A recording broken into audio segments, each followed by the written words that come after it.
lagi, sebagaimana bumi terus berotasi, walau disakiti,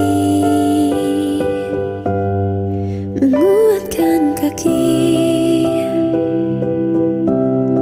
untuk melangkah lagi, menata hati, berdamai dengan diri. Semua tangguhkan aku, terima kasih untuk yang telah terjadi, yang tinggalkanku pergi.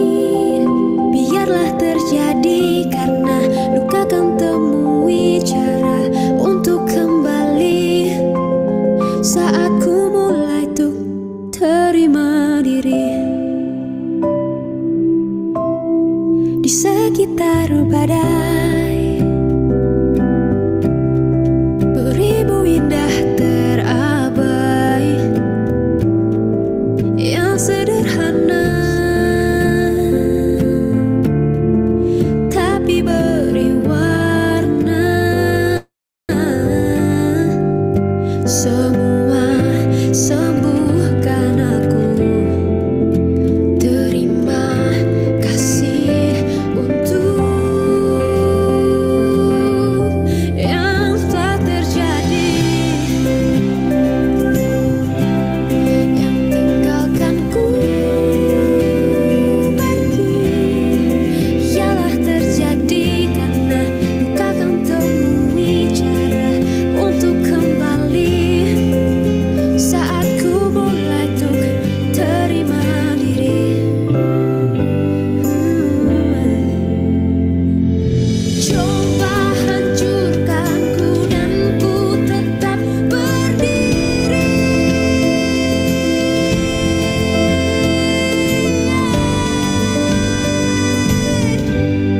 Yang telah terjadi, yang tinggalkanku pergi. Biarlah terjadi, karena luka kan temui cara untuk kembali. Takkan berhenti hingga di ujung waktu. Berterima kasih pada semua perih, juga diri sendiri, untuk terus bertahan dan tak menyerah.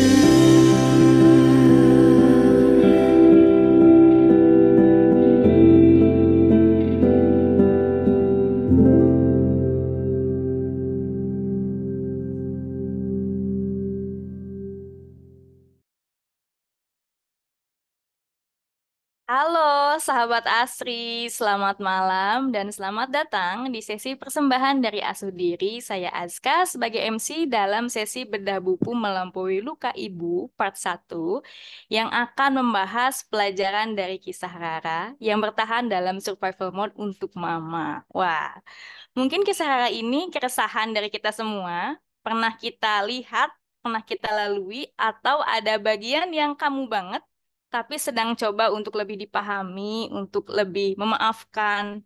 Dan di bedah buku ini, kita akan berbincang-bincang kembali dengan penulis dan narasumber buku yang kompeten di bidangnya. Namun, sebelum saya memperkenalkan pemateri, izinkan saya memandu game time, karena mungkin bulan Januari ini sedikit terasa lebih panjang dari bulan-bulan sebelumnya bagi sebagian orang, entah karena berbagai beban dan tuntutan, maupun kayaknya ada yang pengen dilepaskan deh, tapi belum tahu apa. Dan sesi game ini hanya seru-seruan ya sahabat Asri, jangan dianggap terlalu serius. Tapi bisa mungkin mengingatkan kembali ya isi dari kisah Rara di bagian pertama buku Melampaui Luka Ibu. Silahkan Mincai untuk gamenya.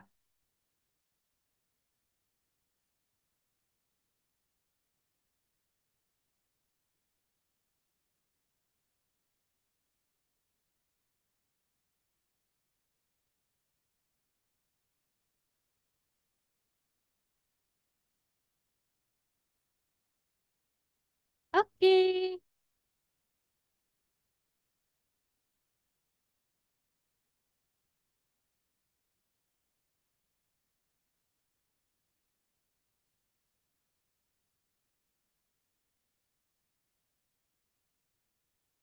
Oke, ini dia quiz time melampaui luka ibu part pertama. Sahabat Asri bisa menjawabnya di kolom chat ya. Jadi ada tiga opsi A, B, C. Wah, udah dijawab aja nih sama Mom Nia. Silahkan nanti ditulis abjadnya saja karena ini mudah. Masing-masing pertanyaan cukup 5 detik aja ya. Oke. Pertanyaan yang pertama, siapa nama cowok yang dicintai Rara? Apakah Arya, B. Argo, C. Arga? Oke, cukup mudah. Banyaknya jawabnya B, B, B, B, B. Dan jawabannya adalah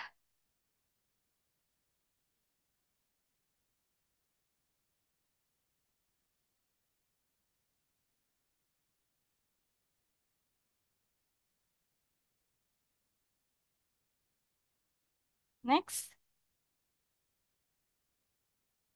Ya, Argo. Oke, pertanyaan yang kedua. Masih gampang nih yang pertama. Pola asuh apa yang diterapkan Mama Rara pada Rara? Apakah Tiger Mom, Ibu Harimau dong, Elephant Mom, atau Dolphin? Tiger, Tiger, Tiger. Wah, banyak tim Tiger nih. Jangan-jangan udah baca juga nih sama ayah saya. Dolphin tapi lucu. Oh iya benar. Jadi jawabannya adalah A. Tiger Mom. Oke, pertanyaan yang ketiga. Apa sih ketakutan Mama terhadap Rara? Nah, ini lebih ditingkatkan ya. Apa pertanyaannya? Apakah tidak mendapatkan cinta, takut tidak mencintai Mama, atau takut Rara tidak survive atau tidak bisa bertahan?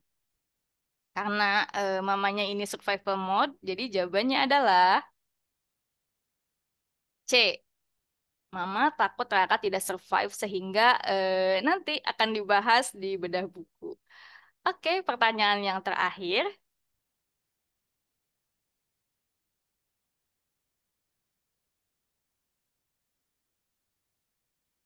Apa sih yang dibutuhkan Rara dari Mama sebenarnya? Apakah pengakuan? Atau B, persetujuan untuk pacaran dengan Argo? Atau C, kebebasan? Bisa milih jadi apa aja, jadi diri sendiri? Yang mana jawabannya? A, ada yang jawabannya C.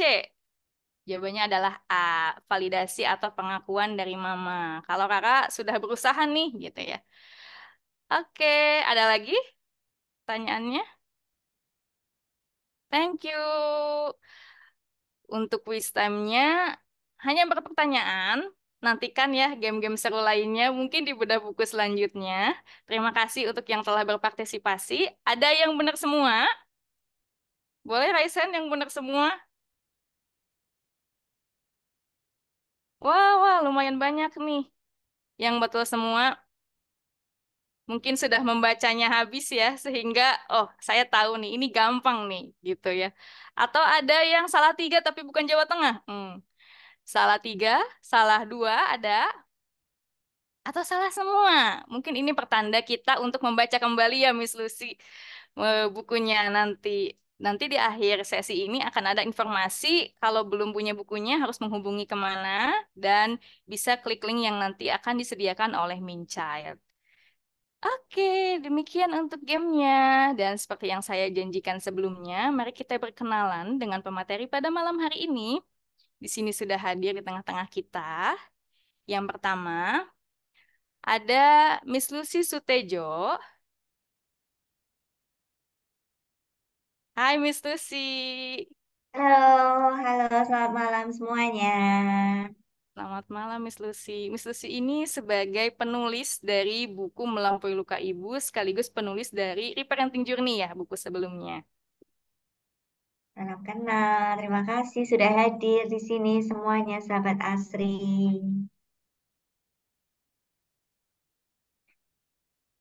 Oke, nanti kita akan ngobrol-ngobrol ya Miss Lucy terkait penulisan kisah Rara ini yang kayaknya dari sebagian orang tuh aku banget deh kisah Rara ini. Atau jangan-jangan aku adalah Rara, Rara adalah aku. Nanti Siapa kita di sini yang bahas ya Rara-Rara? di Ketemu iya di Rara-Rara di sini ya. reading-readingnya. Iya, dan ada juga yang namanya sama, Rara. Rara akan Iya. belajar dari Rara jadi malam hari ini.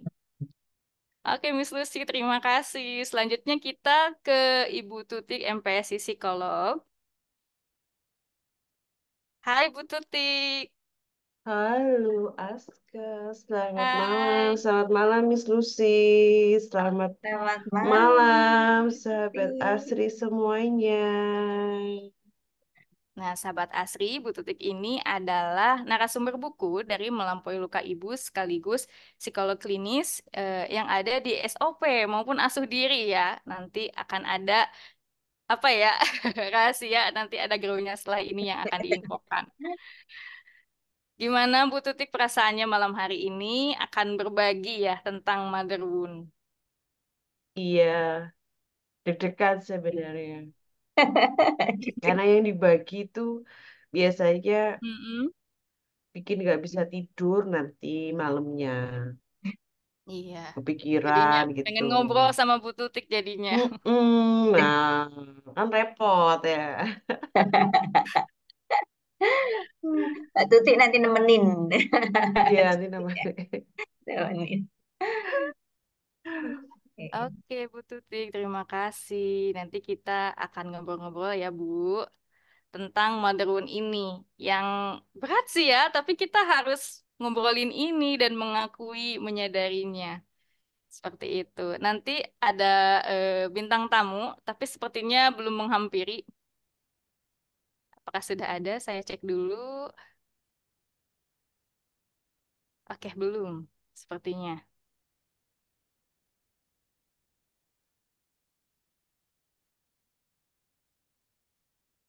Mungkin menyusul kali. Baik. Ya, Oke, kita langsung ke Miss Lucy terlebih dahulu. Silakan, Min Child, untuk layarnya. silakan.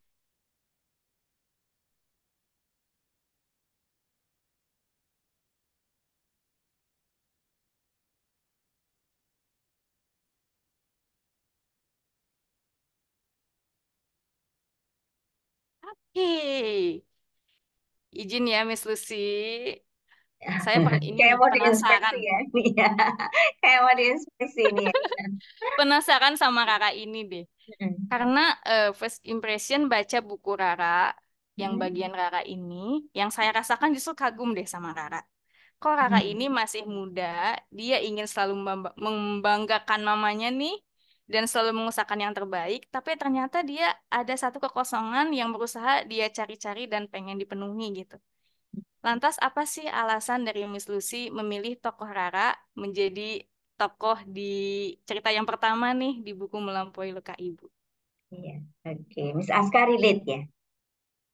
Iya, ada bagian yang, aduh, kayaknya iya Iya, juga nih. iya juga ya. Anak-anak ambis pasti pernah deh jadi Rara, Ambis, kayaknya. iya. Iya. Oke, so aku juga memilih tokoh Rara ini karena apa namanya? Aku banyak menemui juga ya di sekitar gitu, di sekitar aku dan juga mungkin di sekitar kita itu wanita apa namanya? Kalau aku nggak mengambil tokohnya wanita ya karena paling kelihatan khas gitu ya. Gitu. Jadi si Rara ini aku sering temuin ya di sekitar aku wanita-wanita yang ambis gitu yang kata misalnya tadi ambis gitu ya, yang garang gitu, high achiever gitu ya. Kalau di kantor-kantor itu kelihatan menonjol lah gitu Iya, biasanya ya. koleris sejati Eh, ya. Iya, Ya, Polaris sejati kalau dan nggak gini, biasanya ya gini. iya gitu. Nah, kalau punya tim itu biasanya dia leader kan, judes gitu ya, dingin gitu ya. Orang-orang yang sering kelihatan garang gitu di luar, tapi sebenarnya rapuh gitu di dalam gitu. Jadi aku ingin mengangkat tokoh ini karena aku banyak juga yang menemui ternyata wanita-wanita ini nih banyak juga yang sepertinya tuh garang gitu, kelihatannya tuh hebat, tapi kenapa rapuh gitu di dalam ya? Ternyata parah gitu ya, insomnia parah, nggak bisa tidur, sulit tidur kan seperti Rara itu ya sering eh, apa namanya familiar dengan obat tidur gitu. Kemudian juga sulit menjalin relasi yang sehat atau kadang-kadang bucin parah gitu ya, meskipun bucinnya itu nggak terlalu kelihatan tapi sebenarnya bucin parah gitu. Jadi di tokoh Rara ini kan juga sebenarnya bucin parah gitu ya, dia nggak bisa move on gitu. Nah, itu sih yang men-trigger aku untuk memunculkan tokoh Rara ini gitu. Ternyata ada kisah gitu ya, kisah-kisah di baliknya gitu, yang mungkin juga relate ya untuk sebagian orang gitu dan sebagian wanita muda yang lagi di puncak-puncak karir gitu. Gitu kira-kira, Miss Aska. Menarik banget ya personality dari Rara ini. Kayaknya lo jual gue beli deh. Sebenarnya Bener-bener. di dalam hatinya dia ada kerapuhan tersendiri ya, yang coba dikuat-kuatin gitu, tapi Mm-mm. sebenarnya nggak bisa. Iya, Selain bucin juga dia pantang menyerah. Pokoknya kalau kata mama aku nggak terbaik, aku coba lagi deh sekarang gitu. iya gitu. Mungkin nggak nangis, jarang kita mungkin temuin wanita-wanita seperti ini nangis gitu ya, atau mengeluarkan air mata gitu. Tapi ya seperti Rara itu tadi ya, biasanya terus efeknya dia insom gitu, nggak bisa tidur gitu, kesulitan tidur. Jadi kayak sebuah apa ya tirai gitu ya, yang terkuak kalau di belakang layar gitu ya, gitu. Itu sih kira-kira. Dari semua dinamika kehidupannya Kakak nih, Mm. dengan semua ambisinya, dengan semua upayanya meyakinkan mama, kalau aku tuh berusaha nih, sebenarnya Ya. apa aja sih perilaku atau manifestasi dari luka yang coba ditonjolkan dari tokoh ini? Eh, Kalau di Rara, aku ingin menonjolkan Hmm. sebenarnya ketika dia sudah dewasa, ketika dia sudah eh, se- mungkin di puncak karir atau ketika dia sudah punya penghidupannya sendiri, itu si Rara ini kan tidak mungkin secara tampak luar dia tidak butuh pengakuan dari mamanya gitu ya. Tapi dia selalu haus pengakuan dari sekitarnya gitu. Jadi mm, di balik kadang-kadang kadang di balik seseorang yang ambis habis itu kita juga perlu mempertanyakan gitu ya. Bagaimana sih kalau dia itu nggak mendapat tidak tidak diakui gitu.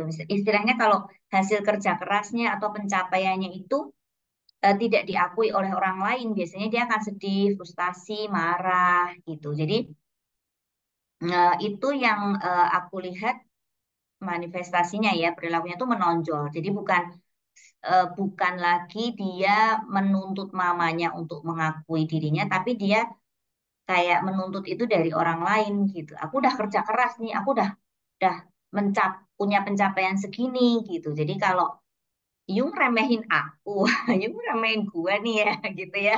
Jadi itu dia bisa sedih, bisa frustasi, bisa marah gitu. Itu sih yang Hmm. mungkin nanti dari oh ini udah ada Alema juga ya. Mungkin nanti dari Mbak Tuti sama Alema mungkin bisa mengupas apakah memang seperti ini. Cuman yang aku amati, yang aku yang aku angkat dari kisah Rara itu seperti itu gitu. Jadi dia akan merasa dia seseorang yang selalu butuh pengakuan kan, pengakuan dari orang lain gitu. Jadi kalau di ini sedikit kena sedikit hatinya, maka dia luluh tuh gitu. Wah, kamu hebat, kamu luar biasa gitu. Dia luluh biasanya. Gitu kira-kira dari sosok si Rara ini. Jadi mungkin Menarik kalau yang sekali. belum baca mungkin bisa siapa tahu Iya. relate ya. perlu coba baca bukunya langsung ya untuk bisa paham alur ceritanya nih si Rara seambis apa sih dia gitu. Iya, benar. Dan mungkin karena Rara mengalami apa ya, ada emosi yang belum terpenuhi di rumah mungkin ya. Jadi ketika dia berkarir, ketika dia berteman, menemukan yang dia suka, dia coba cari pengakuannya di situ tuh, Iya, gitu ya, benar, Miss. benar. Mm-mm. Juga Iya, dari oke. rekan-rekan kerjanya ya, dari timnya, dari Mm-mm. subordinate-nya, seperti itu biasanya dia butuh butuh pengakuan gitu bahwa kamu memang orang hebat gitu, wanita yang hebat gitu, leader yang top lah gitu. Gitu sih, gitu. Dan Kurang itu lebih kisahnya seperti itu. nyambung ke part yang ketiga ya, tentang si Benar. tokoh ini ada Iya, lagi. betul. Penasaran Betul. kan? Ini Ayo saling baca sambung bukunya. menyambung sebenarnya tokohnya. Iya, betul. Hmm. Dan ini nih, jadi bisa kita tarik bahwa personalitinya Rara ini sekeras apapun dia, sebenarnya dia tuh butuh juga ditenangkan, butuh juga diakui ya, Betul, butuh juga disadari emosinya. Oke, betul. menarik sekali. Mungkin ini akan memantik banyak pertanyaan dari sahabat Asri. Silakan yang ingin bertanya, boleh tulis di kolom chat. Seperti apakah kisah Rara ini atau karakter apa yang coba ingin dibangun dari luka ibu yang dialami Rara ini. Baik, terima kasih Miss Lucy. Selanjutnya kita ke Bu Tutik terlebih dahulu. Sebelum kita nanti ngobrol-ngobrol lagi ya di sesi Q&A. Thank you. Halo. Oke, Nanti hai. kalau aku batuk-batuk nggak apa-apa ya. Aku tuh lagi Ah, nggak batuk apa-apa, pilek ya. santai. Ini memang sesinya santai gitu. Kalau mau Iya. ada yang mau ambil cemilan dulu, ada nggak? Boleh, boleh. Santai, santai. Oke, Ibu Tutik. Yes. Setelah membaca buku ini, diceritain nih Rara itu katanya dibesarkan oleh ibu yang juga dibesarkan dalam survival mode. Jadi eh, si ibu ini adalah produk dari ibu generasi sebelumnya. Kenapa dari perjalanannya ini Rara akhirnya dianggap memiliki mother wound? Menurut Bu Tutik gimana? Silakan Bu. Kenapa Clara mengalami motherhood? Iya.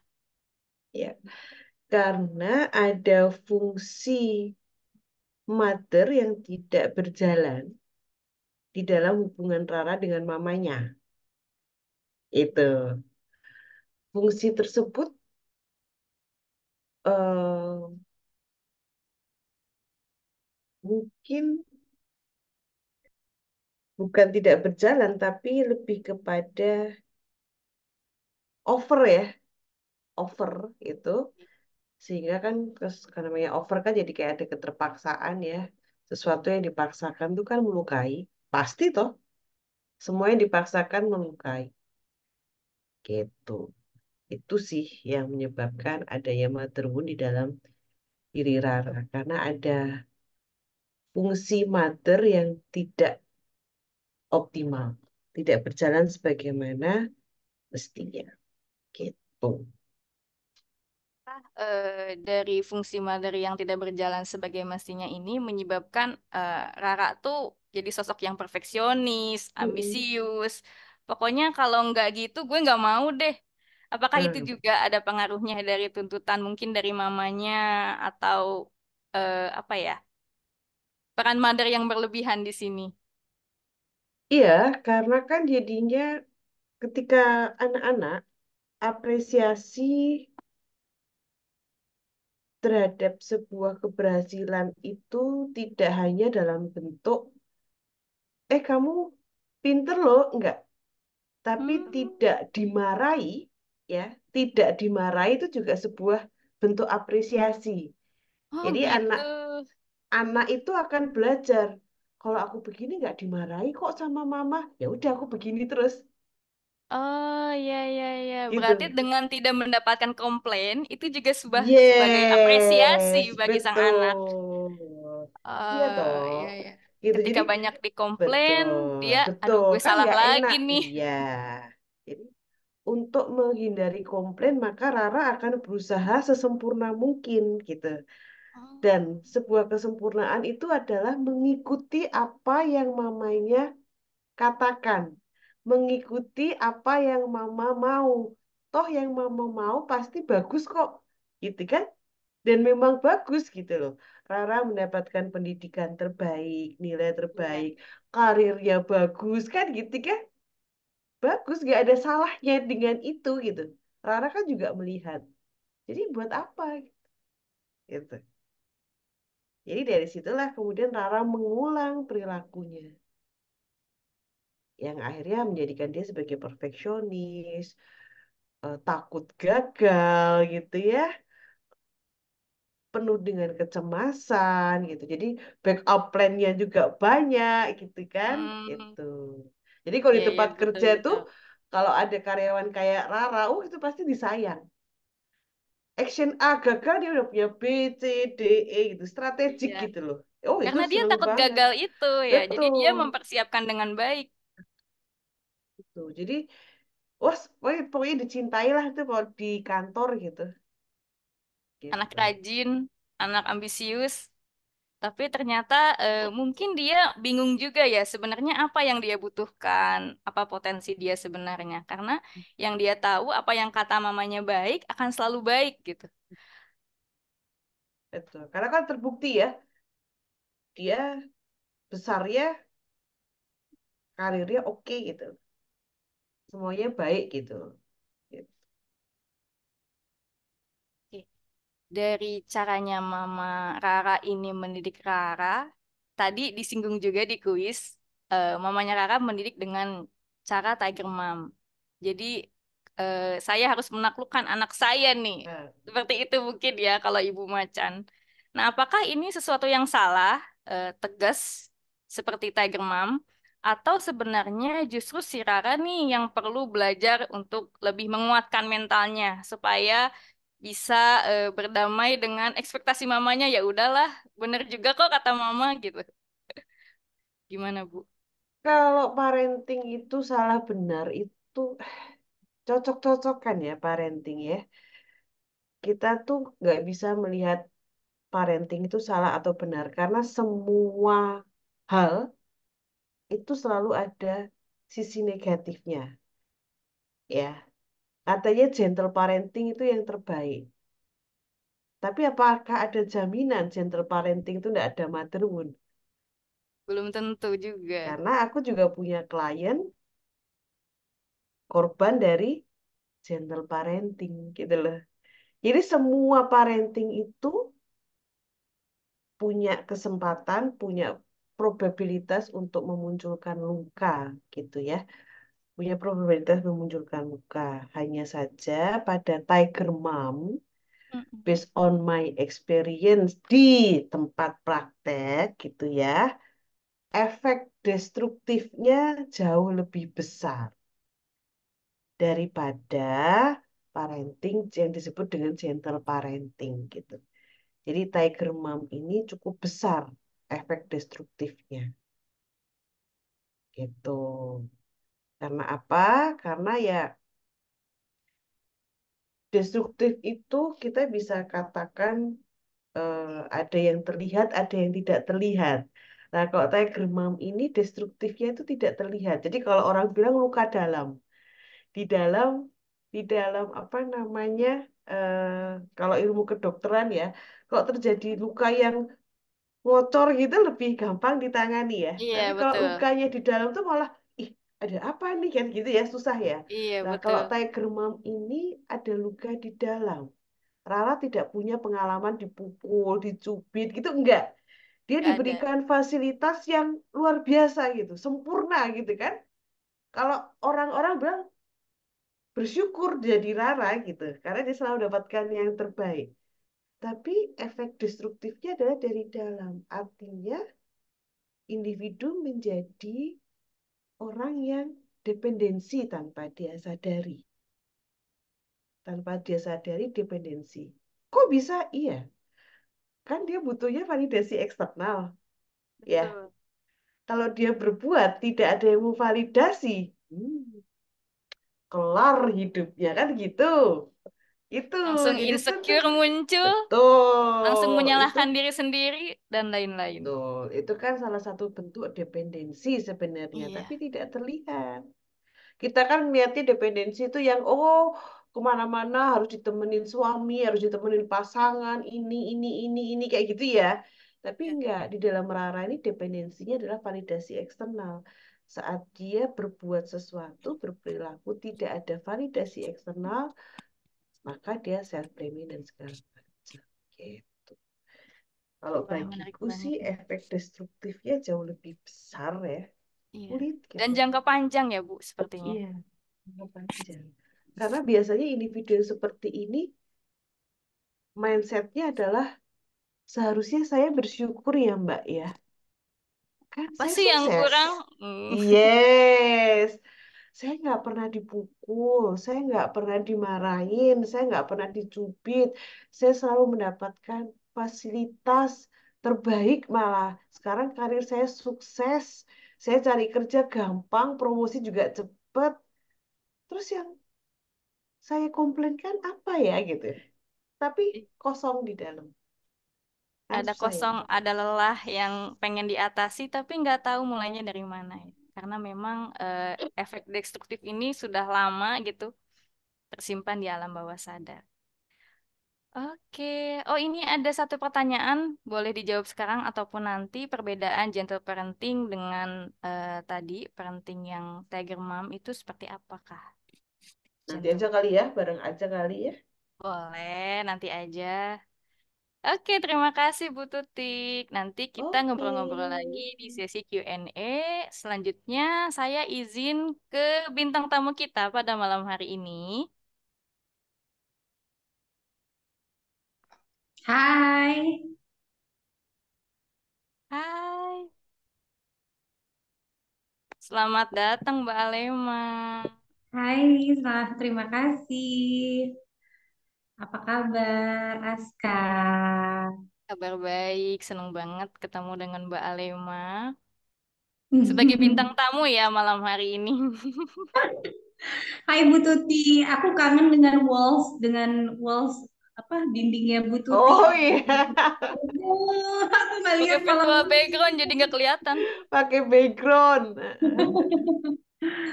Eh, Oke, Mbak Alema. Malam ini kita ngomongin tentang luka lagi nih yang diturunin dari mamanya Rara ke Rara. Kalau menurut Mbak hmm, Alema, apakah hmm, setiap anak akan pasti atau selalu menduplikasi apa yang generasi sebelumnya lakukan? Atau bahkan sebenarnya belum sih dilakukan, tapi udah dipersepsikan orang tuanya gitu. Apakah itu selalu terjadi dan kenapa? oke. Kalau pertanyaannya apakah pasti, jujur aku nggak bisa bilang pasti apa enggak ya.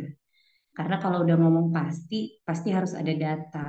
Jadi mungkin teman-teman atau para ahli lain udah ada yang pegang datanya, tapi saya pribadi belum pernah baca data, belum berkesempatan atau pernah baca data apakah pasti terjadi.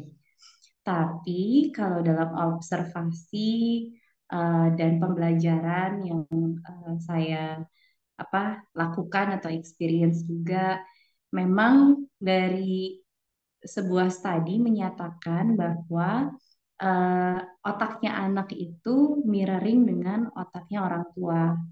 Jadi saya lupa yang bilang siapa, udah pasti bukan saya ya. Jadi ada seorang ahli yang dari hasil riset menyatakan seperti itu. Jadi kalau orang tuanya growing ataupun nggak growing, itu unconsciously otak sang anak juga akan mirroring oleh otak orang tua gitu.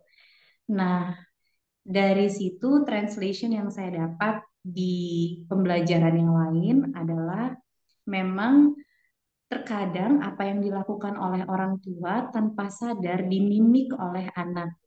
Jadi apa yang anak lihat, apa yang anak dengar, apalagi yang anak experience gitu ya. Experience itu apa ya? Rasakan, Alami. alami betul. Itu akan terekam ke dalam dirinya terutama ke alam bawah sadarnya ya, dan tentunya membentuk sebuah persepsi, pandangan, pola pikir dan sebagainya. Jadi sempat di waktu saya masih kerja di advertising, some of us itu memang punya istilah bahwa kita ini bukan Homo sapiens, tapi kita ini Homo mimicus. Because we always Kenapa? mimic everyone around us. Kita selalu mimicking orang-orang di sekitar kita dan membentuk sebuah mungkin bisa dibilang false character yang akhirnya ya sudahlah inilah saya dengan hasil mimicking orang-orang di sekitar kita. Nah, konteksnya sama anak dan ibu ya most likely anak paling sering idealnya ketemunya sama ibu gitu. Nah, ketika anak berinteraksi dengan ibu pun biasanya kan ada certain behavior, point of view atau bahkan apa ya sudut pandang penghakiman ibu yang akhirnya diserap oleh sang anak sadar atau tidak sadar terserap yang akhirnya itu menjadi juga pola pikirnya dia, persepsinya dia, bahkan penghakimannya dia, bahkan mungkin untuk dirinya sendiri gitu. Gitu. Nanti kalau misalnya sering baca-baca buku parenting kan biasanya ada yang bilang apapun yang kamu sebagai ibu bilang ke anak, it will become their inner voice. So memang akhirnya ketika itu sang anak udah menyerap itu dan akhirnya tanda kutip memimik itu, ya otomatis biasanya dia akan uh, mengikuti atau merasa tanda kutip nyaman dengan lingkungan yang juga mirip seperti itu. Jadi merasa nyaman di lingkungan yang sama atau mirip dengan itu, ya mau nggak mau mungkin sengaja atau tidak sengaja ada pola yang terulang gitu. Nah, jadi menduplikat itu mungkin kita ngomongnya jangan melihat ini jelek atau buruk ya, atau salah atau benar. Karena kayaknya kalaupun ada hal yang kita duplikat atau kita mimicking dari ibu, kayaknya nggak mungkin di 100% tuh jelek, ya nggak sih? Pasti ada hal baik Kalau yang iya tuh, diturunkan wah juga ya. gila.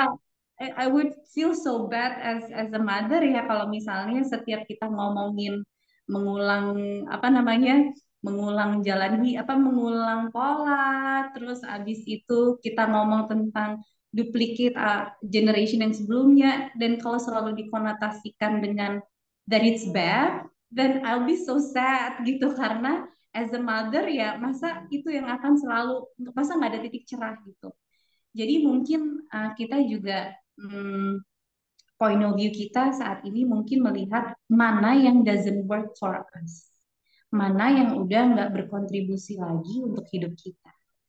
Jadi nggak secara general, oh gue ngikutin ibu gue nih, ibu gue apa namanya melakukan kesalahan, terus gue jadinya salah atau gimana gitu ya. Mungkin kita lebih melihat lagi, oke, kalau gue ternyata memimik pola orang tua saya, mana yang masih berkontribusi buat hidup saya dan mana yang enggak. Jadi Jadi kita nggak ambil yang sekonyong-konyong. baiknya ya, nggak semuanya. Oh kata ibu aku orangnya ceroboh ya udah deh nggak akan belajar lebih terampil gitu. Nggak langsung kayak gitu. Kalau itu kan judgement Mengolah ibu dulu terhadap gitu. dia ya. Kalau Iya, tadi kan pertanyaannya lebih lebih kepada ke persepsi. pertanyaan kan lebih kepada apakah setiap anak akan selalu menduplikasi. Jadi Iya. mungkin salah satu cabang dari jawabannya adalah kalaupun kita melihat bahwa kita menduplikasi pola dari ibu, mungkin kita juga bisa melihat mana yang masih berkontribusi, mana yang enggak. Masa semuanya jelek sih gitu. Iya, pasti Masa ada yang bisa semuanya nggak kita ada yang pilih ya. kontribusi sih untuk hidup kita gitu. Jadi mungkin yang pertama aware aja dulu gitu. Aware, habis itu kita cek mana yang contributing apa enggak, dan kalaupun ternyata ada yang nggak contributing dari pola yang kita mimik gitu, ya kita bisa cari tahu lebih lanjut apa yang bisa kita lakukan. Gitu. Kepanjangan nggak? Wah, seru banget deh ngomongin ini. Karena kadang-kadang gini nih Mbak, ketika kita mimicking, ada orang yang ngerasa dia tahu bahwa hal seperti itu nggak boleh diulang lagi di generasi selanjutnya. Tapi ternyata tanpa dia sadar, dia melakukannya juga gitu. Padahal sebelumnya dia udah ada state, aku nggak mau kayak gini, pokoknya nggak mau. Ternyata kejadian juga. Apakah mungkin itu terekam di alam bawah sadarnya? sehingga tanpa sadar dia juga mengulanginya lagi, padahal dia udah jelas-jelas nggak mau, atau ada hal lain yang mempengaruhi perilaku tersebut, Mbak? Nah, ini dari pengalaman saya ya, Bu Tuti. Mungkin dengan banyaknya klien juga punya observasi yang berbeda gitu. Jadi, uh, kalau dari pengalaman saya gini, sama yang dari saya pelajari juga. Pengalaman saya tuh nggak hanya ke klien, tapi diri saya sendiri ya. Jadi, apa yang kita nggak mau ngulangin. Pertama, peristiwa atau kejadian atau apapun yang kita bilang kita nggak akan mengulangin, itu kan berarti ada hal sesuatu yang kesimpan di dalam diri kita. Yang seperti Aska bilang mungkin tersimpan juga di alam bawah sadar kita. Nah, kita nggak mau ngulangin karena kita udah punya judgement bahwa hal tersebut adalah hal yang buruk. Mm-mm. Dan hal itu adalah hal yang menyakiti kita. Iya. Jadi, saking kita eh, nggak mau menerima apapun aspek dari hal tersebut, kita sampai nggak menyadari, mungkin ya, kita sampai nggak menyadari bahwa ada beberapa hal di aspek tersebut yang sebenarnya ada di dalam diri kita. Karena kita mencoba sekali untuk repress itu. Hmm. Karena kita nggak pernah menyadari bahwa itu ada di dalam diri kita, dan kita try to repress it so much, ya kayak bola basket, dimasukin ke dalam bak penuh air, suatu saat dia akan membelnya makin tinggi Iya, kan. Iya. betul. Saking kita membenci sesuatu, kita sampai tidak menyadari bahwa mungkin ada aspek-aspek diri kita di situ yang ada di dalam diri kita yang kita nggak mau akuin. Karena Hmm. kita merasa gue nggak akan jadi kayak gitu. Kita nggak mau akuin ada mungkin misalnya ada orang tua begitu otoriter gitu ya. Iya. Terus saya mungkin, ini contoh aja ya, misalnya saya sebagai anak mikir, pokoknya saya nggak mau jadi otoriter. Jadi seluruh hal, aspek-aspek di situ, saya hindari, saya deny, kalaupun ada di dalam diri saya repress. Hmm. Sampai ada bagian dari diri saya mungkin yang udah udah kepengen banget keluar. Nah, aspek apa? Kita kan ngelihatnya cuma jelek, it's authoritaire. Tapi sebenarnya di balik otoriter tuh ada sisi mata koin yang lain nggak sih?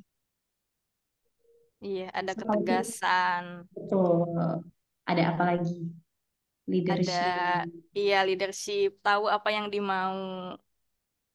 Iya, Terus apa bukan cewek lagi? tipe terserah kamu deh, bukan tipe yang kayak gitu. Iya, apa lagi? Banyak intinya dia mampu mengendalikan gitu ya kalau otoriter tuh. Ya, jadi dia lebih tahu arahan, dia punya Mm-mm. sikap yang firm, dia bisa lead, gitu kan? Sebenarnya itu Iya, kualitasnya betul. ada bagusnya nggak? Iya, positif juga sebetulnya. Nah, jadi sebetulnya yang bisa diproses adalah peristiwa tersebut.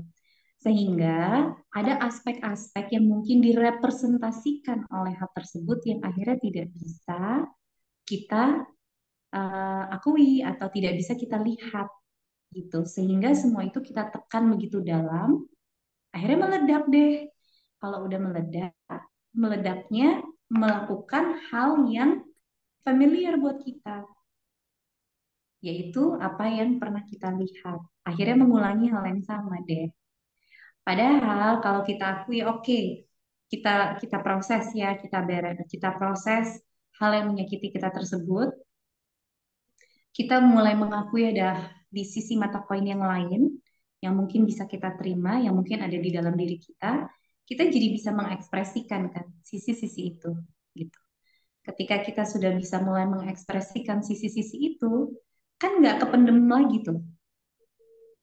Dan kita membangun memori baru di otak kita, di tubuh kita, di seluruh kesadaran kita, membangun memori baru bahwa untuk mengekspresikan leadership saya bisa melakukan hal ini.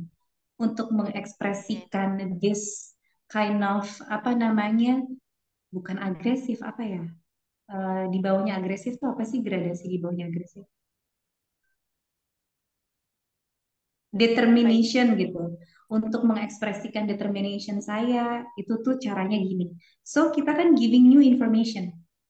bahwa nggak hanya ini loh caranya gitu. Padahal waktu dulu kita tekan ya seluruh kesadaran tubuh kita, otak kita nggak tahu ada informasi lain bahwa ada cara lain loh untuk expressing your leadership, your determination ke apa namanya your apa namanya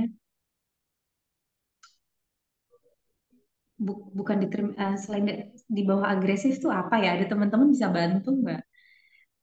Apa Digradasi ya? di bawahnya agresif, persistency, apalagi ya?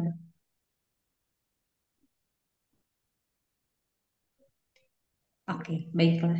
Tapi Oke. intinya itu. Mm-mm. Perseverance. Ya. Oke. Jadi Perseverance, iya, kegigihan. perseverance, Iya, kegigihan, kegigihan, resilience. Iya, perseverance. betul. Jadi dalam proses mengubah determinasi ini ya, jadi sebuah kegigihan gitu ya, bukan otoriter lagi. Mungkin nggak sih dalam perjalanannya anak itu sebenarnya bisa hidup sesuai dengan jati dirinya dan nggak nyerap luka lagi. Pun sebagai Dan orang tua kita nggak nyerap luka. Maksudnya kita nggak terluka lagi karena kita udah tahu harus ngapain. Pun ketika kita nantinya jadi orang tua itu nggak melanjutkan luka tersebut. Mungkin nggak itu terjadi. aku nggak tahu ya, mungkin umur aku belum cukup cukup banyak untuk bisa melihat bahwa ada anak nggak luka sekali sedikit pun Hmm. dan orang tua tidak memberikan luka sedikit pun. Karena walaupun kita sudah berproses, it's life. Pain is inevitable. Pain itu kadang nggak bisa dihindari ya. You just have to face it gitu. It's part of our process. Dinamika Jadi kehidupan selalu terjadi dan luka itu ya, akan tetap ada. iya, makanya kalau di buku parenting yang saya baca, ini saya bilang saya baca ya karena saya belajar jadi parent. Saya bukan psikolog anak, jadi tolong disclaimer di depan. Jadi kalau buku parenting yang saya baca itu rata-rata malah mengajarkan atau mengencourage kita parents untuk how kita mengajarkan anak untuk bisa menghadapi the pain in life daripada mencoba untuk meniadakan pain itu gitu. Gitu sih. Jadi Dan kalau bukan anak bisa berupaya jadi apa meniadakan ya, bukan upaya untuk meniadakan, tapi memproses pelan-pelan gitu. Karena yang namanya hidup pasti akan selalu ada luka ini selesai, mungkin ada luka yang lain. Mungkin seperti itu ya, Mbak. iya, mengajarkan bagaimana kita bisa menghadapi apa yang hidup offer to us. Nggak hanya pain loh, even joy. Karena some people juga doesn't know how to process joy. Iya, ternyata bahagia juga ujian loh bagi sebagian orang ya. Jadi Itu nggak buat selalu kamu ini. Kenapa bahagia itu ujian? Where does it coming Iya, from? bisa jadi kan, bisa jadi juga. Nggak selamanya luka itu sesuatu yang bikin kita belajar. Kadang kita belajar juga dari hal-hal yang menyenangkan, dari joy juga. Gitu. Terima kasih Mbak Alema. Ini penasaran ya tentang Motherwound. Nanti setelah ini kita ada informasi loh mengenai sesinya Bu Tutik yang menarik banget. Yang bisa kita ikuti ya Mbak Alema untuk group work yang akan mendalami Motherwound ini lebih komprehensif. Tapi sebelum kita ke info yang lebih detail, silahkan jika sahabat Asri ingin bertanya, boleh Min Child dibantu supaya berempat lagi.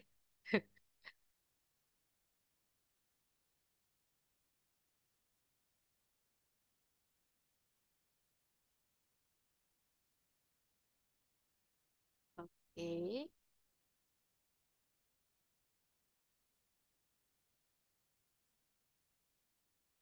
Ya, selanjutnya kita ke sesi tanya jawab ya. Kakak dan Mbak. Bu Tutik tadi pengen dipanggil kakak soalnya.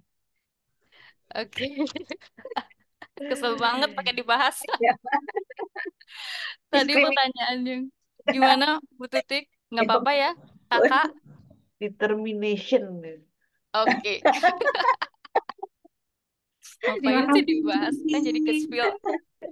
Ya, oke. Udah Ini keren. Kakak Tutik, ada pertanyaan. Katanya, tadi gentle parenting sempat disinggung nih. Seperti apakah gentle parenting itu? Dan tetap ada negatif dan positifnya ya. Ada. Hmm. Ada lah. Karena nggak ada. eh, Perilaku apapun tuh nggak ada yang cuman satu sisi aja tuh nggak ada loh. Pastilah. Kan nggak ada perilaku yang 100%. Pasti probabilitas. Iya. Gentle parenting itu lebih kepada parenting yang tegas, tapi bukan keras. Ya. Gentle parenting itu menekankan pada ketegasan, pada artinya boundary, dan tidak menggunakan kata-kata negatif. Ya, jadi itu nggak boleh ada kata jangan, tidak, itu nggak boleh. Gentle parenting itu sekarang populer dengan sebutan parent as a coach, gitu. Jadi benar-benar orang tua itu berperan sebagai seorang coach, mengencourage anaknya untuk bisa Ya. speak up, kayak gitu. Demokrasi lah istilahnya. Contoh ya, kalau Mm-mm. ekstrimnya ya, anak melakukan kesalahan bolos sekolah gitu ya, ketahuan. Mm-mm. Ya, gentle parenting tuh kayak caranya adalah biasa gini. Oke, Tuti, menurutmu apa yang baru saja kamu lakukan yang membuat mama dipanggil oleh guru? Ya, itu loh, kayak gitu loh. Gitu ya. Saya bolos. Kenapa Tutik bolos? Oh, nggak boleh pakai kenapa. Kalau pendekatan Oh, coaching, nggak boleh pakai kenapa. Kalau tapi, pendekatan coaching itu hanya boleh menggunakan apa dan bagaimana. oh begitu. Apa yang membuat kamu terpikir untuk membolos? Ya. Menarik, menarik. Mamah-mamah, kalau begitu, udahlah harus dipanggil sekolah, cepetan, ya kan? Harus begitu. Agak sulit ya, Bun, gitu. Iya, Pada betul. pada kasus yang aku tanganin tuh lebih si anak tuh bisa nggak sih mama tuh bersikap kayak manusia aja gitu. Kalau marah tinggal marah aja lah mah, nggak usah nanya-nanya. Kakak tuh bosen gitu. Tuh. Karena kan kemudian dia didudukkan lama, panjang dan lebar gitu kan. Itu dia tuh kayak gitu loh. Dia tuh kepingin bilang, iya ma maaf selesai pulang. Enggak, tapi karena dia diskusi panjang dan lebar, anak tuh juga males, apalagi ABG. Udah mama gitu loh. Gitu. Kan namanya coach ya, harus didiskusikan bersama masalahnya di mana. Padahal kalau di Itulah. remaja, udahlah, Betul. udah, iya aku yang salah. He. Betul, ya. Terus habis itu dia membandingkan, kok mamaku nggak pernah marah ya, mamaku kok aneh gitu loh. Karena kan ketika anak sudah mulai sekolah, punya ada temen gitu ya kelas 4 Interaksi SD dengan itu kan yang udah lain, ngegeng kayak gitu ya. Ih, mamamu betul. nggak asik gitu ya. Kadang-kadang mamamu kayaknya aneh deh, bukan manusia deh kalau nggak pernah marah. Mulai kepikiran, apa iya mamaku udah kayak gitu. Masa sih nggak marah-marah? Aku cari Betul. masalah deh biar dia marah. Kayak gitu. Lucu toh? Iyalah, itulah manusia. Karena manusia kan punya makhluk yang dinamis ya. Kita nggak pernah benar-benar tahu apa yang dipikirkan oleh anak kita gitu. Meskipun kita yang mengandung gitu, kita nggak tahu apa yang dia pikir. Gitu. Iya, menarik sekali nih. Dan Sometimes tuh ya, ini, hasil dari mm-mm, gentle parenting itu kadang-kadang anaknya sulit untuk mengambil keputusan cepat. Karena dia mm, terbiasa berdiskusi. Jadi iya, harus runut semua ya. kalau dia memutuskan seorang diri, dia ngerasa bener nggak nanti kalau ada yang nggak suka gimana gitu. Banyak pertimbangan sehingga decision makingnya akan lebih lama mungkin ya. Plus minus. Oke, Gitu. selanjutnya ini ada pertanyaan dari Kak Shelly. Bagaimana misalnya Tiger Mom pada anak laki-laki yang membuat sisi maskulinnya terluka sehingga lebih banyak femininnya. Kan kalau Rara maskulinnya lebih banyak dari feminin, ini anak laki-laki maskulinnya terluka sehingga yang lebih banyak feminin kebalik gitu. Ke Mbak Alema mungkin karena di bagian Mbak Alema bahas maskulin feminin jadi penasaran pendapat Mbak Alema. Silakan Mbak. Ah, Oke, sebenarnya disclaimer semuanya itu tergantung ya, Hmm, tergantung keadaan, tergantung environment dia, kondisi dia, tergantung dalam kasus ini mungkin hubungannya dengan bapak juga bagaimana. Karena uh, energi maskulin dari seorang anak juga tumbuh dari relasi dia dengan bapak. Yaitu misalnya berpikir logis. Terus Bapak tuh biasanya apa sih kalau kita lihat dari sisi antropologinya kan dulu berburu, cari makan. Ya di masa modern ini jadinya lebih bagaimana bukan menghindari, how to solve a problem, how to berpikir logis ketika menghadapi sesuatu, how to make a plan. Itu kan masculine energi ya gitu. Jadi eh, pertama sih mungkin tergantung kondisi dia dengan bapak gimana. Nah, yang kedua, pertanyaan saya nih, pertanyaannya apa ya tadi? Jadi gimana tuh gimana maksudnya? gimana Cara cara mengimbanginya supaya lebih seimbang mengimbangi, mungkin ya antara feminin dan maskulin ketika salah satu energi oke, ini terluka. mengimbanginya. Oke. Nah, jadi kalau yang kedua, misalnya menurut Mbak Shirley lebih banyak femininnya daripada maskulinnya. Yang pertama itu coba resolve dulu ya isu sama the tiger mom ini gitu. Resolve dulu isu-isunya karena biasanya dari observasi atau dari pengalaman saya, kenapa sisi maskulinnya bisa terluka? Karena ketika dia ingin menonjolkan sisi maskulinnya bisa jadi ditekan. Karena yang berkuasa kan ini berkuasa maksudnya tanda kutip ya, yang pegang Ya, kendali waktu itu kan the mother. Jadi ketika mungkin uh, anak laki-laki ini ingin mengekspresikan sisi maskulinitasnya, mengekspresikan sisi tanda kutip kejantanannya, itu ketahan karena no, yang pegang kendali itu saya gitu. Jadi makanya kenapa mungkin pertama proses dulu sama the mother gitu, bukan bukan berdua ibunya ya, tapi apa yang dia alami dengan sang ibu. Lalu yang kedua, mulai perlahan menumbuhkan hal-hal yang mungkin juga bisa meningkatkan sisi maskulinnya dia. Nah, itu makanya balik ke nomor satu, relasinya sama bapak dulu gimana gitu. Mungkin uh, ada beberapa klien yang saya lihat relasi dengan bapaknya juga tidak terlalu kuat karena yang pegang kendalinya ya sang istri gitu, sang ibu. Jadi bapaknya pun memang dari awal kawin sisi maskulinnya memang sudah juga tidak begitu tinggi. Makanya ya bisa kawin, kalau enggak kan ya pasti putus ya, berantem, nggak jadi kawin gitu. Nah jadi anak pun melihat, oh jadi bapak tuh ya begitu, ngalah, diem gitu ya misalnya. Nah, jadi mungkin ada tanda kutip informasi baru yang bisa dipelajari. Apa sih hal-hal maskulin yang bisa saya kembangkan dalam diri saya? Tuh, yaitu tadi kembali ke kalau di TCM maskulin itu kan yang energi ya. It's planning, organization, logical thinking, apalagi um, mengejar, pursue, gitu-gitunya yang mungkin bisa dipelajari, memberikan informasi ulang kepada tubuh kita, kepada kesadaran kita tentang hal-hal tersebut.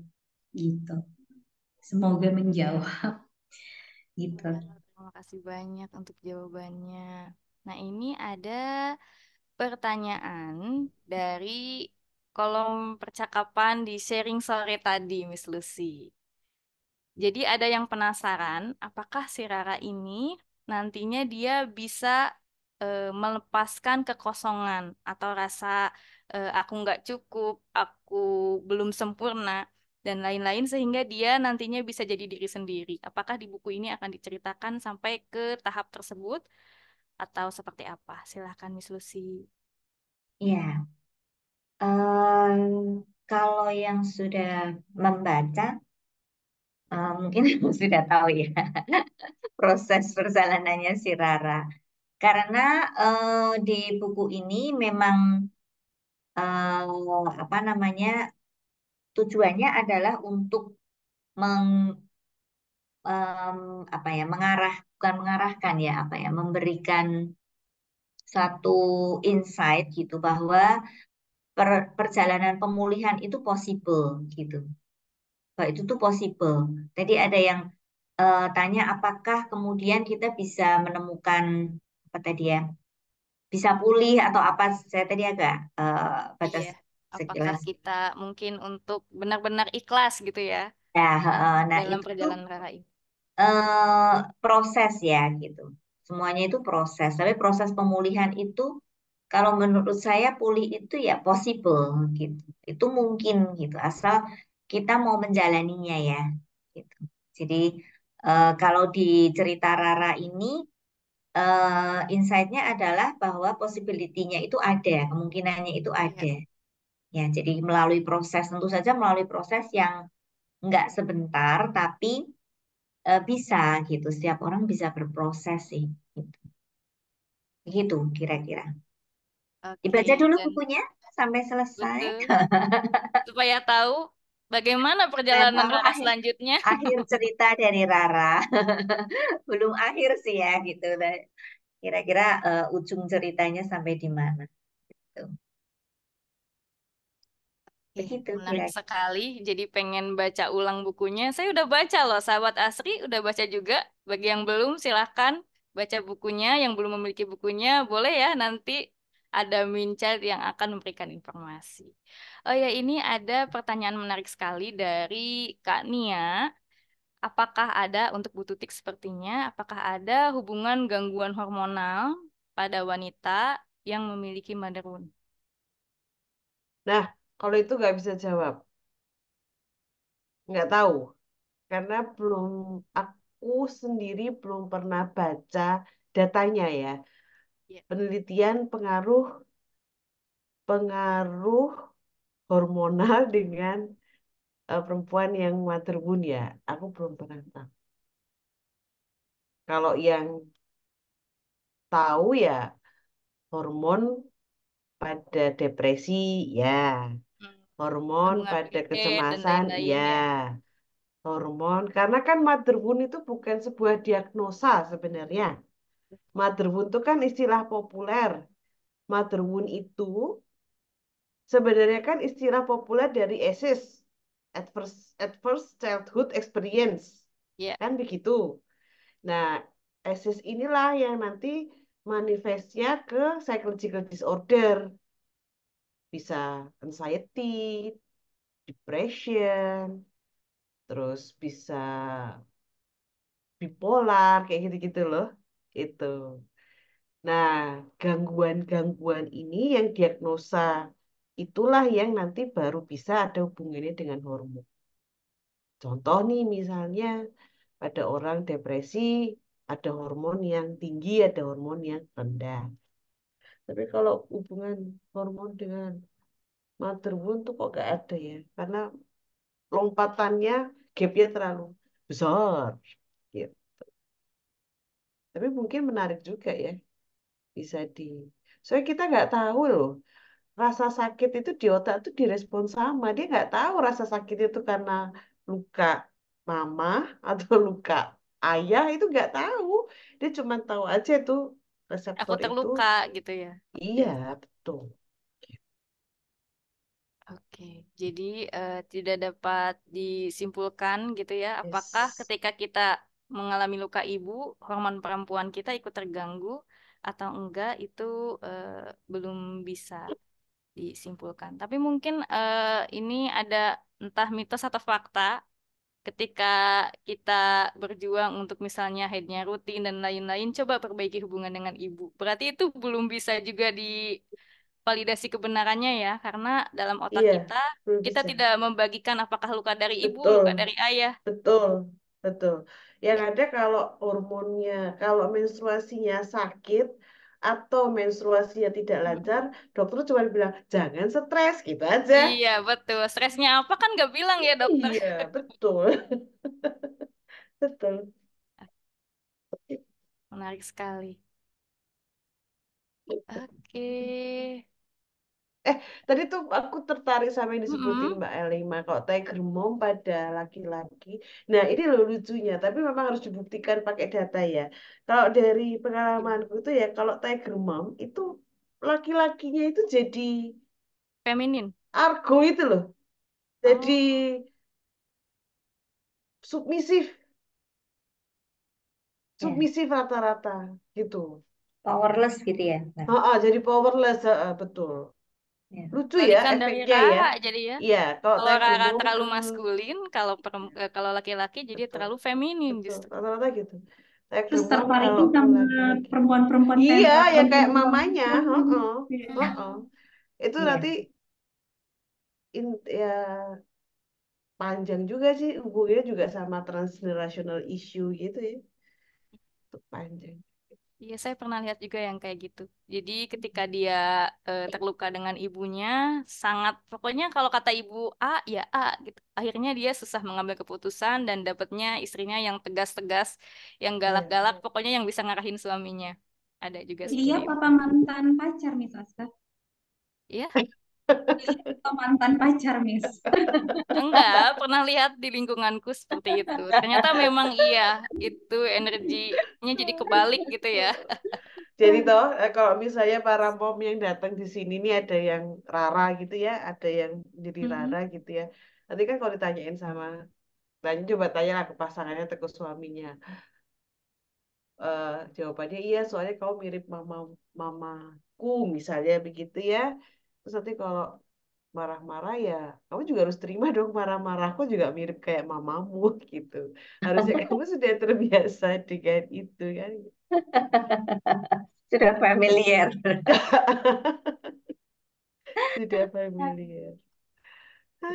Lucu kok Oke, memang. ini menarik nih. Sosok yang mengajarkan sisi maskulin itu apakah harus dari ayah kandung atau bisa juga ayah sambung atau mungkin paman ya yang mewakili peran ayah ini? Silahkan Mbak Alema atau Bu Tutik juga boleh. Mbak Alem aja. Oke, silakan. Ada kuotanya ya. Di kuota mau kirim GoPay ya, Bu.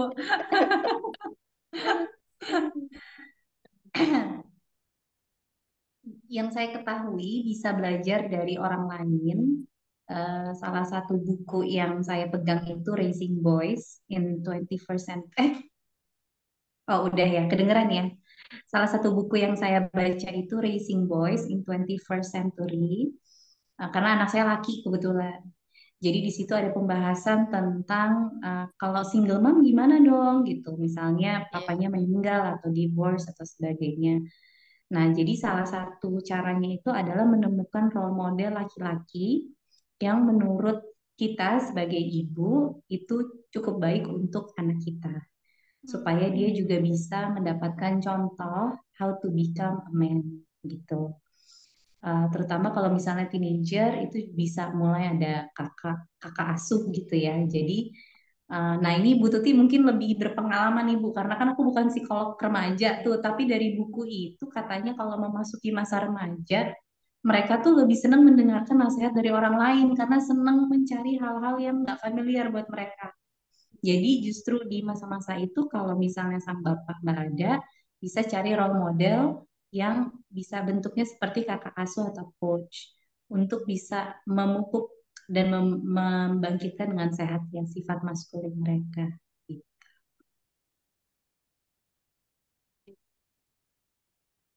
Semoga Selanjutnya, menjawab. menjawab, cukup menjawab. Dari Bu Tutik ada tambahan mungkin terkait sisi maskulinitas. Iya, benar katanya Mbak Alima karena ketika masuki masa remaja itu eh, ada tahapan psikososial yang namanya apa identity versus role confusion ya. Jadi dia itu makanya kan remaja itu kan masa mencari jati diri ya. Iya, betul. Ada role confusion karena apa yang ditampilkan di rumah dan yang di luar berbeda. Jadi dia lihat loh, papaku kalem, tapi papanya temanku kok dok dok dok dok gitu misalnya. Guru olahragaku kok satset satset, tapi papaku kok kelemak kelemek kelemak kelemek kan dia bingung. Iya. Kok ada yang salah? Itu Kok jadinya ya. laki-laki sebenarnya bukan ada yang salah, tapi kok beda Hmm. gitu. Nah kemudian dia mulai mencari, terus artis gitu ya, idola lah. Makanya kenapa idola itu penyanyi, selebriti itu kan fansnya banyak yang remaja ya, karena mereka memang lagi mencari untuk memastikan role mana, role model mana yang akan menjadi identitasku itu. Jadi itu sebabnya maskulinitas tidak harus dari ayah, bahkan banyak perempuan yang lebih maskulin dari laki-laki kan begitu. Karena kalau kita bicara maskulinitas, feminitas kan gender ya. Gender itu kan konstruksi sosial. Jadi bisa dari mana aja selama orang tuanya memantau begitu. Contoh nih ya, misalnya kalau tahu si A ngefans sama eh, aktor-aktor Korea, itu kan maskulinnya nggak ada ya. Maskulinnya kan masa lebih kepada, nah itu ditanya, apa yang kamu dapat? Itu. Ternyata dari situ mereka belajar, oh laki-laki tuh gentle kayak gitu. Romantis.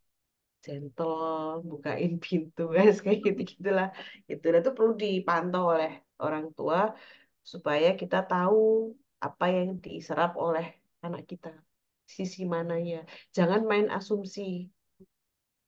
Bisa jadi yang kita prediksi tidak sesuai dengan apa yang dia cari dari sosok itu. Jadi perlu dikonfirmasi biar nggak salah. Itu Miss Aska.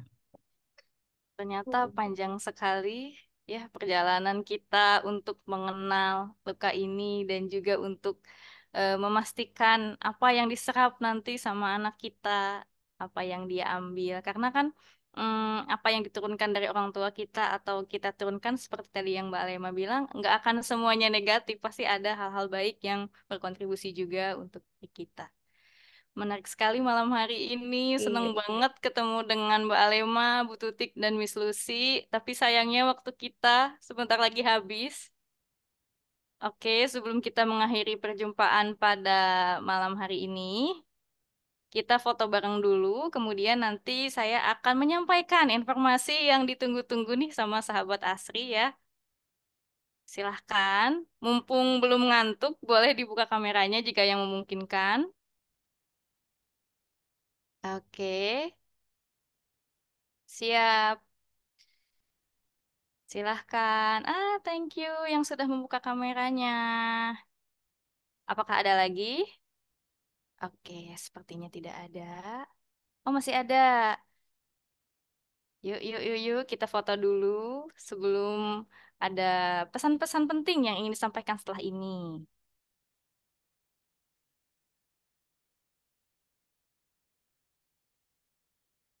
Oke, kita foto dulu. Satu, masih ada. Lagi cari kerudung dulu, rapi-rapiin rambut boleh. 1 menit lagi. Oke, sip. Oke. Bu Tutik mau touch up dulu? Oh, enggak. Oke, saya izin aba-aba, Mincail. Mohon dibantu. 1, 2, 3.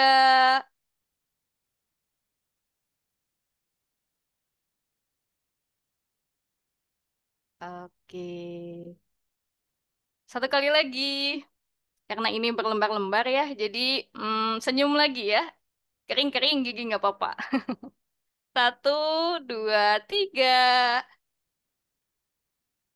Oke, terima kasih banyak sahabat Asri. Terima kasih banyak para pemateri yang sudah menyampaikan bincang-bincang dengan santai tapi padat banget malam hari ini. Nggak sabar untuk ikut sesi selanjutnya. Ada apaan tuh? Boleh silakan Mincai.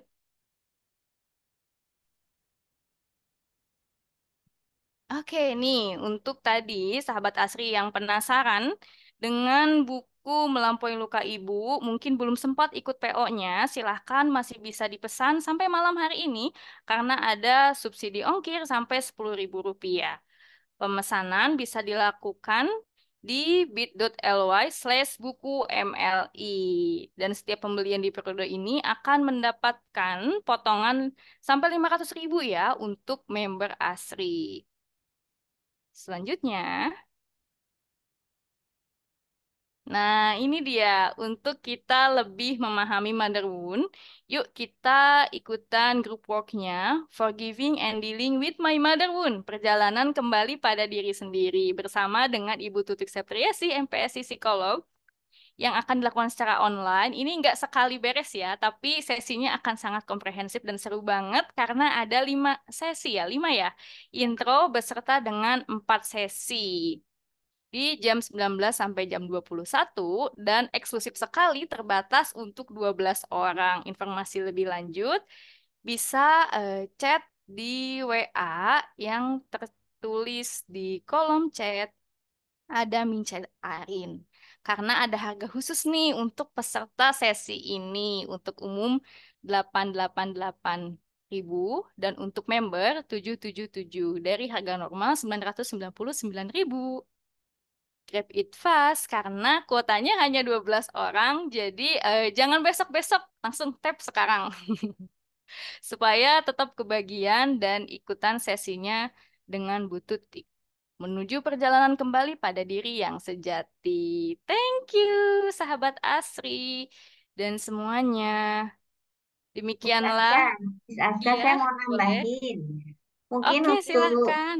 mungkin untuk sahabat Asri yang merasa saya nggak ada mother wound gitu ya, Mm-mm. tapi join group work untuk mother wound ini sangat amat sangat membantu untuk men-trigger ya hal-hal yang mungkin nggak kita sadari gitu, tapi ternyata itu ada gitu karena ini bukan sekedar sesi biasa ya Mbak Tuti ya, tapi lebih ke work-nya itu tadi group work. Jadi akan working out together gitu kan ya Mbak ya, gitu ya. Jadi bersama-sama em, dengan kelas yang terbatas itu eh, yang pengalaman kemarin-kemarin group work itu very intense gitu. Jadi silahkan join, rugi banget kalau nggak join. Ini sangat menjawab si Rara-Rara tadi itu apa namanya salah satu proses perjalanannya bisa melalui group work ini.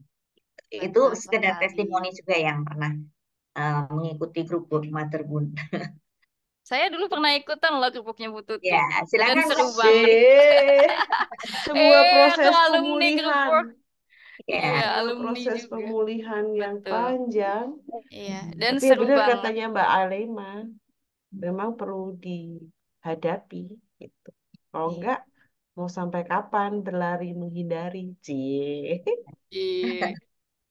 Sama ya tadi kayak analogi bola basket yang selama ya, ini kita sembunyikan nanti lama-lama muncul sendiri. Makanya yuk kita ikutan grup worknya supaya lebih kenal lagi dengan diri sendiri, supaya kita mengetahui sebenarnya selama ini jangan-jangan kita denial aja atau belum tahu ya dengan apa yang tersembunyi dalam diri kita.